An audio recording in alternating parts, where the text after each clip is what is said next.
নাটোরের স্থানীয় সরকার প্রকৌশল অধিদপ্তরের সড়ক প্রশস্তকরণ এবং শক্তিশালীকরণ প্রকল্পে ধীর গতির কারণে দুর্ভোগে আছেন এলাকাবাসী। এলাকার লোকজনের অভিযোগ, রাস্তার পাশে নির্মাণ সামগ্রী রেখে কাজ করার বাধ্যবাধকতা থাকলেও দূর থেকে নিম্নমানের সামগ্রী এনে কাজ করছে এই ঠিকাদারি প্রতিষ্ঠানগুলো। বুলবুল আহমেদের প্রতিবেদন। 2 বছর ধরে বেহাল নাটোরের গুরুত্বপূর্ণ পর্যটন কেন্দ্র হালতিবিলে যাওয়ার দীঘাপতিয়া পাটুল সড়ক। সড়কটি প্রশস্তকরণ ও শক্তিশালীকরণ করে পর্যটন সমৃদ্ধ করার পরিকল্পনা নিয়ে 2024 সালে 5 কোটি 30 লাখ টাকা বরাদ্দ দেয় সরকার। বরাদ্দের কার্যাদেশ পাওয়ার পরপরই সড়কটি ভেঙে চলাচলের অনুপযোগী করে রাখে ঠিকাদারি প্রতিষ্ঠান। ভালো রাস্তাটা এরা মনে করেন কোন কন্ট্রাক্টরের কাছে দিয়ে এই রাস্তাটা ভাঙচুর করে মনে করেন এখন গাড়ি ঘোড়া চলাফেরার সবচেয়ে বড় সংকট হয়ে গেছে এই রাস্তাটা। গাড়ি ঘোড়া চালায় না, মানুষ নিয়ে যাওয়া খুবই কষ্ট, বা যাত্রীরও কষ্ট, বা একটা রুগী নিয়ে গেলে আরো বেশি কষ্ট। রাস্তাটা ভাঙিয়া আমাদের চলাফেরার খুব কষ্ট হচ্ছে। এত কষ্ট কি জানে সহ্য হয়? একই চিত্র বিখ্যাত ঔষধি গ্রাম অভিমুখে দরাবপুর লক্ষ্মীপুর প্রশস্ত ও শক্তিশালীকরণ কাজের। একই অবস্থা রয়েছে নাটোরের সাথে রাজশাহীর তাহেরপুরের যোগাযোগের জন্য গুরুত্বপূর্ণ সড়কটিও।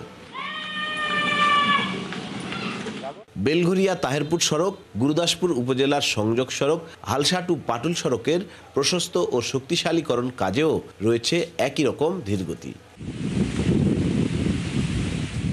সড়ক খুঁড়ে রেখে ঠিকাদার আর কোনো কাজ করছে না। মানুষের দুর্ভোগ দূর হওয়ার বদলে উল্টো দুর্ভোগের কারণ এসব সড়কগুলো।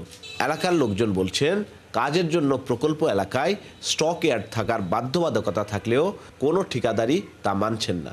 দূর থেকে নিম্নমানের সামগ্রী এনে কাজ চলছে। রাস্তার বড় 2 সাইডে খনন করে রাখছে, রাস্তার কাজ তো হয়ই না। আমাদের আরো দুর্ঘটনা হওয়ার সম্ভাবনা আছে। 1 বার 2 বার 3 বার ভাঙেছে বন্ধ রাস্তাটা, কারণ রাস্তা দিয়ে আমরা অটো চালাতে পারি না। অটোগুলি যাওয়ার খুবই অসুবিধা, চাকা লিক হচ্ছে, আবার কিরোসিনের মধ্যে লুকি লিয়া থেকে লাগলে খুবই অসুবিধা। জনগণের দ্রুত দাবি যাতে রাস্তাটা দ্রুত সংস্করণ হয় এবং দ্রুত রাস্তাটা ভালো হয়। তবে স্থানীয় সরকার প্রকৌশল অধিদপ্তরের কর্মকর্তারা বলছেন, দ্রুত এসব কাজ শেষ হবে। এবছরে বর্ষার জন্য কাজ কিছুটা দেরি হয়েছে, আর নিম্নমানের কাজের যে অভিযোগ আসছে তা ঠিক নয়। আমরা অনেক জায়গায় WM এর কাজ করেছি, অনেক জায়গায় এস কাজ করেছি, তারপর আমরা কার্পেটিং করতে পারিনি। কারণ বর্ষা বদলে কার্পেটিং যদি আমরা করি তা টেকসই হবে না। টেকসই করার জন্য আমরা যখন বৃষ্টি কমবে তখন আমরা এগুলো শেষ করব। এখন এলাকার লোকজনের দাবি শুধু আশ্বাস নয়, দ্রুত কার্যকর পদক্ষেপ নিক সংশ্লিষ্ট দপ্তর।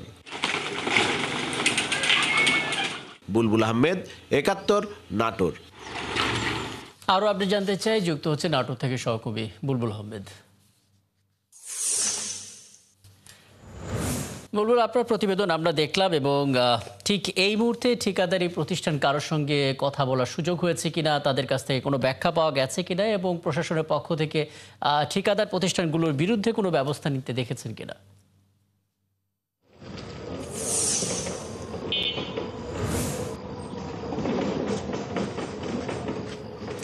রাকিব, আসলে ঠিকাদারি প্রতিষ্ঠানের যারা রয়েছেন আওয়ামী লীগ সরকারের সময় যারা প্রভাবশালী ছিল সেসব ঠিকাদাররা কিন্তু এখানে কাজ করছিলেন, যার ফলে এই ঠিকাদাররা কিন্তু এই 5ই আগস্টের সরকার পতনের পরে অনেকেই গা ঢাকা দিয়েছেন। তাদের হয়ে কাজগুলো করছে অন্যান্য ঠিকাদার, এবং এই যে সড়কগুলো ঠিকাদাররা ঠিকই কাজ করছেন এবং তাদের সমস্ত কাজই চলছে অন্যান্য লোকের মাধ্যমে, কিন্তু তারা এই যে নাটোরের যে সড়কগুলো মেনটেনেন্স এবং ওয়াইডেনিং মানে প্রশস্তকরণ এবং সংস্কার কাজের যে কাজগুলো, সেই কাজের কিন্তু খুবই বাজে অবস্থা। এবং এই কাজগুলো শুরু হওয়ার কথা ছিল 2024 সালে কার্যাদেশ দেওয়া হয়েছে, এবং 25 সালের জুলাই মাসের মধ্যে এই সবগুলো কাজ কিন্তু শেষ হয়ে যাওয়ার কথা ছিল, অথচ এই কাজগুলো শেষ হয় নাই। এবং এই রাস্তাগুলো যেগুলো সংস্কার এবং প্রশস্তকরণের জন্য গৃহীত হয়েছিল, সেই সড়কগুলো কিন্তু নেওয়াই হয়েছিল মানুষের দুর্ভোগ কমানোর জন্য, এবং এই সড়কগুলো অত্যন্ত গুরুত্বপূর্ণ বিধায় এই সড়কগুলোকে প্রশস্তকরণের আওতায় নিয়ে আসা হয়েছিল। রাকিব, নিশ্চয়ই দেখতে পাচ্ছেন আমাদের ক্যামেরার সাহায্যে, পাশেই কিন্তু আমরা উত্তরা গণভবন, যেটি ঐতিহ্যবাহী একটি পর্যটন কেন্দ্র, এই উত্তরা গণভবনের প্রাচীর দেখা যাচ্ছে। এই উত্তরা গণভবনের প্রাচীর সংলগ্ন যে রাস্তাটি, যেটি এই উত্তরা গণভবন এবং নাটোরের আরেকটি পর্যটন কেন্দ্র হালতি বিল, চলন বিলের একটি গুরুত্বপূর্ণ বিল, সেই এলাকায় কিন্তু প্রচুর পর্যটকের সারা বাংলাদেশ থেকে এবং অনেক সময় বাইরের দেশ থেকেও কিন্তু এই চলন বিল এবং এই উত্তরা গণভবন এগুলো দেখার জন্য মানুষজন আসে। এই গুরুত্বপূর্ণ সড়কটি কিন্তু এখন পর্যন্ত এই সংস্কার কাজ শেষ হয়নি এবং দেখাই যাচ্ছে আমাদের ক্যামেরার সাহায্যে যে কি নিম্নমানের কি অবস্থা, ভঙ্গুর অবস্থা, এবং এখানে কোন রকম জোড়াতালি দিয়ে মানুষ চলাচল করছে এবং সাধারণ মানুষের প্রচন্ড দুর্ভোগ হচ্ছে। এবং শুধু এই রাস্তা নয়, অন্যান্য যে রাস্তাগুলো রয়েছে তারও চিত্র একই রকম। এবং পাশাপাশি আমরা এই সড়ক কি বলে যে স্থানীয় সরকার প্রকৌশল অধিদপ্তরের সাথে কথা বলেছি।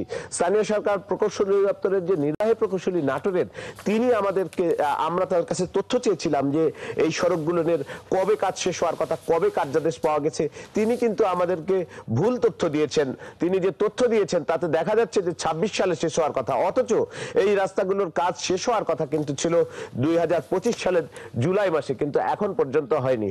রাকিব, মানুষের এই দুর্ভোগ কমানোর জন্য এলজিইডির কর্মকর্তারা এবং ঠিকাদাররা কার্যকর ব্যবস্থা নেবে, এটাই নাটোরবাসীর প্রত্যাশা। রাকিব, অনেক ধন্যবাদ বুলবুল আহমেদ। এবং এই দুর্ভোগের ছবিগুলো তুলে ধরেছে। নিশ্চয়ই পরবর্তীতে ঠিকাদার আর প্রশাসনের যারা জড়িত তারাও শাস্তির আওতায় আসবে, এমন একটি খবরও হয়তো আপনার কাছ থেকে আমরা জানতে পারবো। ধন্যবাদ যুক্ত হওয়ার জন্য। সকলে বুলবুল আহমেদ বলছিলেন নাটোর থেকে।